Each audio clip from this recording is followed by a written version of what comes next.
Hello and welcome to Teaching Stream. Teaching Stream is our online teaching ministry here at Melton Mowbray Baptist Church and is used to provide the curriculum for our small groups. You are so welcome. This is Teaching Stream. This is John chapter 18 through to 19.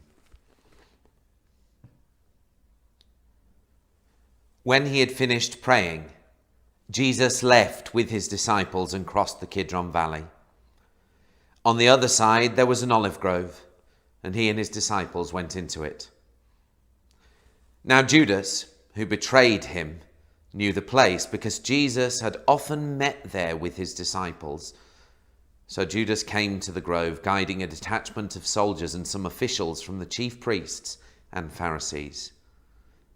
They were carrying torches, lanterns, and weapons. Jesus, knowing all that was going to happen to him, went out to them and asked, "Who is it you want?" "Jesus of Nazareth," they replied. "I am he," Jesus said. And Judas the traitor was standing there with them. When Jesus said, "I am he," they drew back and fell to the ground. Again he asked them, "Who is it you want?" And they said, "Jesus of Nazareth."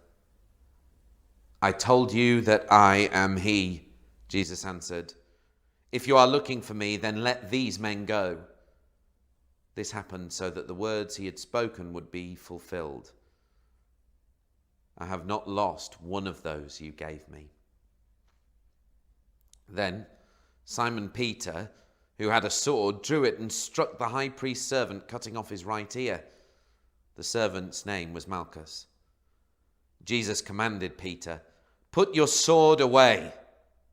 Shall I not drink the cup the Father has given me?" Then the detachment of soldiers with its commander and the Jewish officials arrested Jesus. They bound him and brought him first to Annas, who was the father-in-law of Caiaphas, the high priest that year. Caiaphas was the one who had advised the Jews that it would be good if one man died for the people. Simon Peter and another disciple were following Jesus. Because the disciple was known to the high priest, he went with Jesus into the high priest's courtyard. But Peter had to wait outside the door. The other disciple, who was known to the high priest, came back, spoke to the girl on duty there, and brought Peter in. "Surely you are not another of the man's disciples?" the girl at the door asked Peter. He replied, "I am not." It was cold, and the servants and officials stood around a fire they had made to keep warm. Peter also was standing with them, warming himself by the fire. Meanwhile, the high priest questioned Jesus about his disciples and his teaching. "I have spoken openly to the world," Jesus replied. "I always taught in synagogues or at the temple, where all the Jews come together. I said nothing in secret. Why question me? Ask those who heard me. Surely they would say what I said." When Jesus said this, one of the officials nearby struck him in the face. "Is that any way to answer the high priest?" he demanded. "If I said something wrong," Jesus replied, "testify as to what is wrong. But if I spoke the truth, why did you strike me?" Then Annas sent him, still bound, to Caiaphas, the high priest. As Simon Peter stood warming himself, he was asked, "Surely you are not another one of his disciples?" He denied it, saying, "I am not." One of the high priest's servants, a relative of the man whose ear Peter had cut off, challenged him. "Didn't I see you with him in the olive grove?" Again, Peter denied it. And at that moment, the rooster began to crow.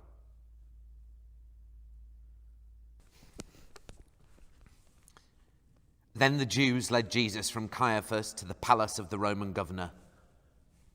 By now it was early morning, and to avoid ceremonial uncleanliness, the Jews did not enter the palace. They wanted to be able to eat the Passover. So Pilate came out to them and asked, "What charges are you bringing against this man?" "If he were not a criminal," the Jews replied, "we would not have handed him over to you." Pilate said, "Take him yourselves and judge him by your own law." "But we have no right to execute anyone," the Jews objected.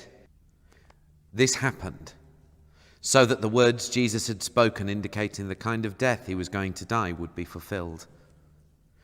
Pilate went back inside the palace, summoned Jesus, and asked him, "Are you the king of the Jews?" "Is that your own idea?" Jesus said. "Or did others talk to you about me?" "Do you think I am a Jew?" Pilate replied. "It was your people and your chief priests who handed you over to me. What is it you have done?" Jesus said, "My kingdom is not of this world. If it were, my servants would fight to prevent my arrest by the Jews, but now my kingdom is from another place." "You are a king then," said Pilate. Jesus answered, "You are right in saying I'm a king. In fact, for this reason I was born, and for this I came into the world, to testify to the truth. Everyone on the side of truth listens to me." "What is truth?" Pilate asked. With this he went out again to the Jews and said, "I find no basis for a charge against him, but it is your custom for me to release a prisoner to you at Passover. Shall I release to you the King of the Jews?" They shouted back, "No, not him! Give us Barabbas!" And now Barabbas had taken part in a rebellion. Then Pilate took Jesus and had him flogged. The soldiers twisted together a crown of thorns and put it on his head. They clothed him in a purple robe and went up to him again and again, saying, "Hail, O King of the Jews!" And they struck him in the face. Once more, Pilate came out and said to the Jews, "Look, I am bringing him out to you to let you know that I find no basis for a charge against him."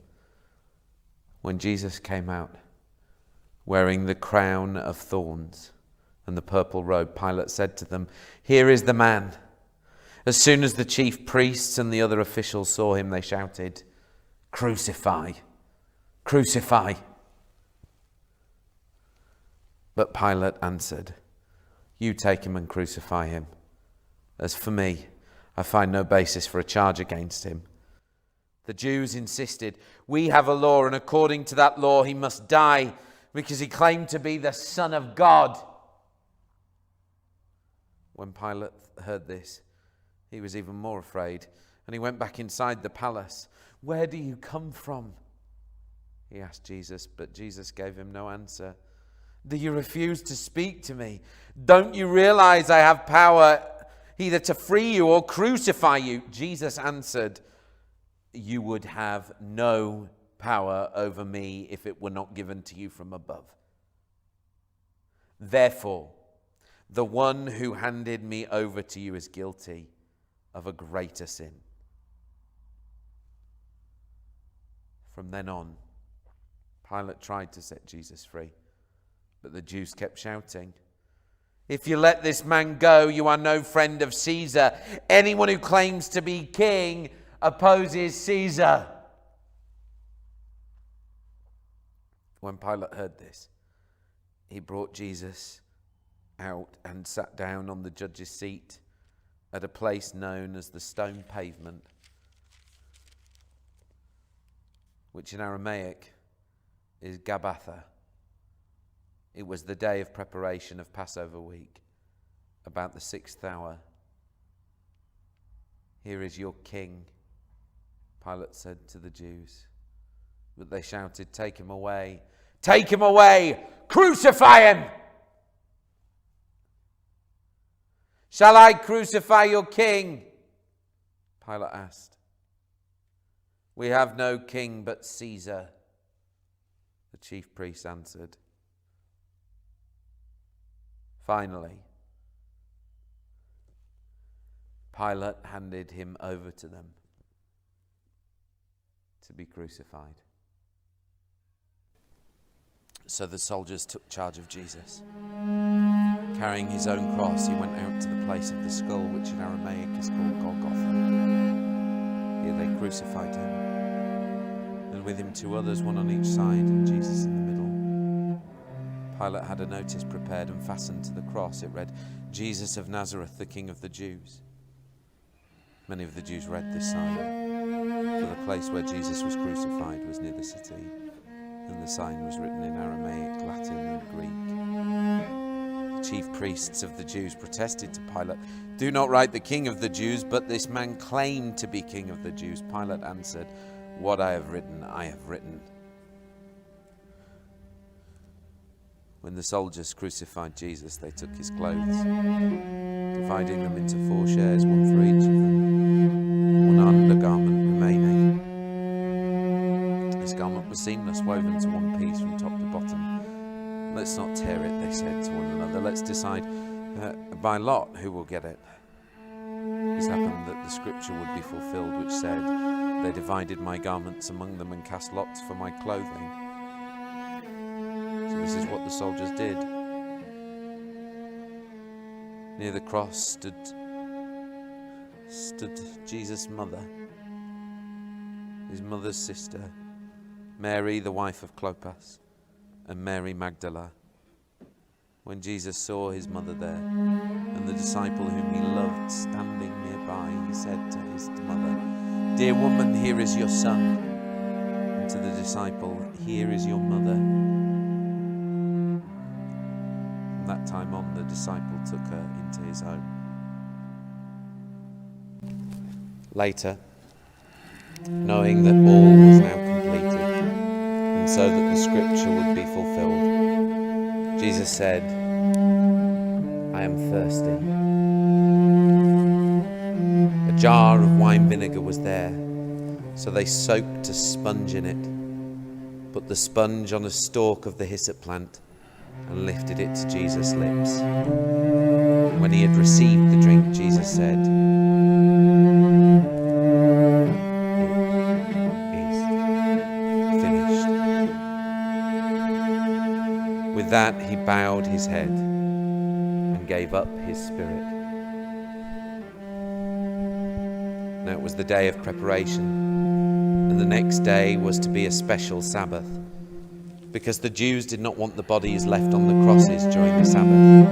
They asked Pilate to break the legs and have the bodies taken down. The soldiers therefore came and broke the legs of the first man who had been crucified with Jesus, and then those of the other. But when it came to Jesus, they found he was already dead. They did not break his legs. Instead, one of the soldiers pierced Jesus' side with a spear, bringing a sudden flow of blood and water.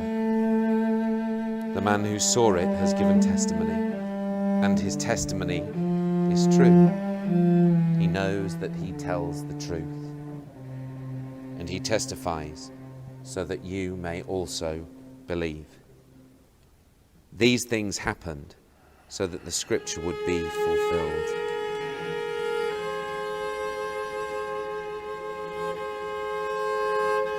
Not one of his bones will be broken. And as another scripture says, they will look on the one they have pierced.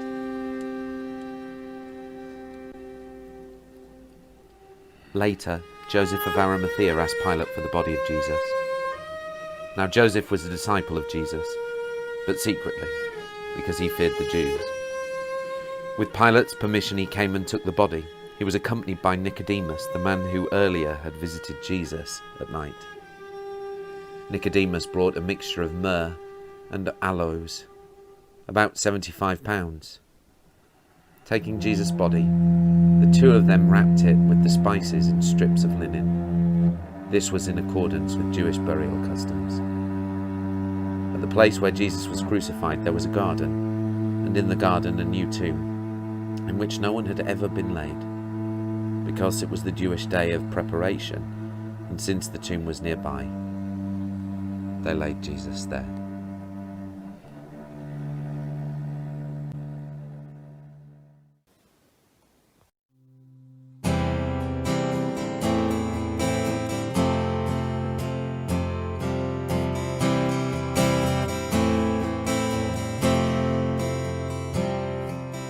Meekness and majesty, manhood and deity, in perfect harmony, the man who is God, Lord of eternity, dwells in humanity, kneels in humility, and washes our feet.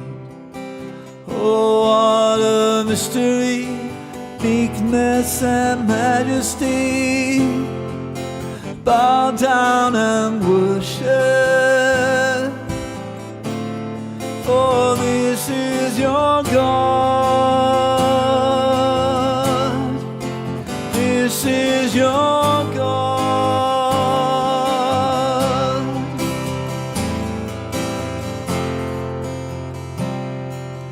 Father's pure radiance, perfect in innocence, yet learns obedience to death on a cross, suffering to give us life, conquering through sacrifice, and as they crucify, praise, Father, forgive. Oh, what a mystery, meekness and majesty, bow down and worship, for this is your God,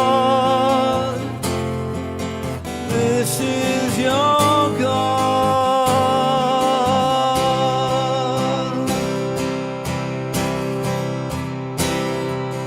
Wisdom unsearchable, God the invisible, love indestructible, in frailty appears, Lord of infinity, stooping so tenderly, lifts our humanity to the heights of his throne. Oh, what a mystery, meekness and majesty, bow down and worship, for this is your God.